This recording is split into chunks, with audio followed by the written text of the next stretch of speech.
سلام همراهان عزیز، امروز با یه عنوان جدید و چالش برانگیز دیگه در زمینه موفقیت در خدمتتون هستم. بریم سر اصل مطلب. 5 راز کلیدی موفقیت افراد ثروتمند در کسب و کار که نمیخوان شما بدونید.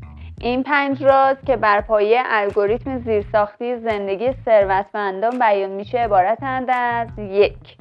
افراد ثروتمند ارزش خلق میکنن. اونا فقط به دنبال پول نیستن، بلکه به دنبال ایجاد ارزش برای خودشون و دیگران هستن. اونها محصولات و خدماتی رو ارائه میدن که نیازها و مشکلات مردم رو برطرف میکنن.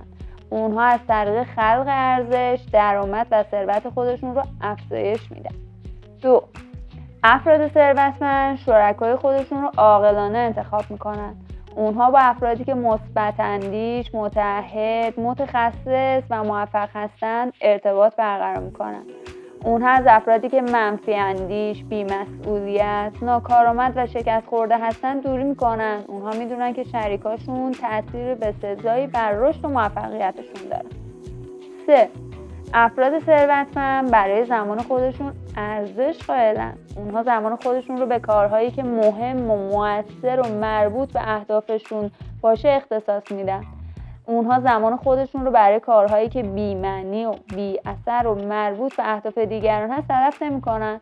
اونها میدونن که زمان یک منبع با ارزش و ناپایداره که باید بهینه استفاده بشه. 4. افراد ثروتمند روی رشد هرچه بیشتر خودشون سرمایه گذاری میکنن. اونها به دنبال یادگیری مداوم و بهبود مهارت‌های خودشون هستن. اونها از کتاب‌ها، مقالات، دوره‌ها، سمینارها، وبینارها و مربی‌ها استفاده میکنن تا دانش و تجربه خودشون رو افزایش بدن. اونها میدونن که رشد شخصی یکی از عوامل کلیدی موفقیته. 5. افراد ثروتمند چندین جریان تولید درآمد دارن. اونها فقط به یه منبع درآمد اکتفا نمی‌کنن، بلکه راه‌های مختلفی رو برای کسب درآمد پیدا می‌کنن. اونها میتونن از سرمایه‌گذاری، کسب و کارهای آنلاین، مشاوره، سخنرانی، نویسندگی و غیره استفاده کنن تا درآمد خودشون رو چندگانه کنن. اونها میدونن که داشتن چندین جریان درآمد امنیت مالی و آزادی زمانی رو به اونها میده.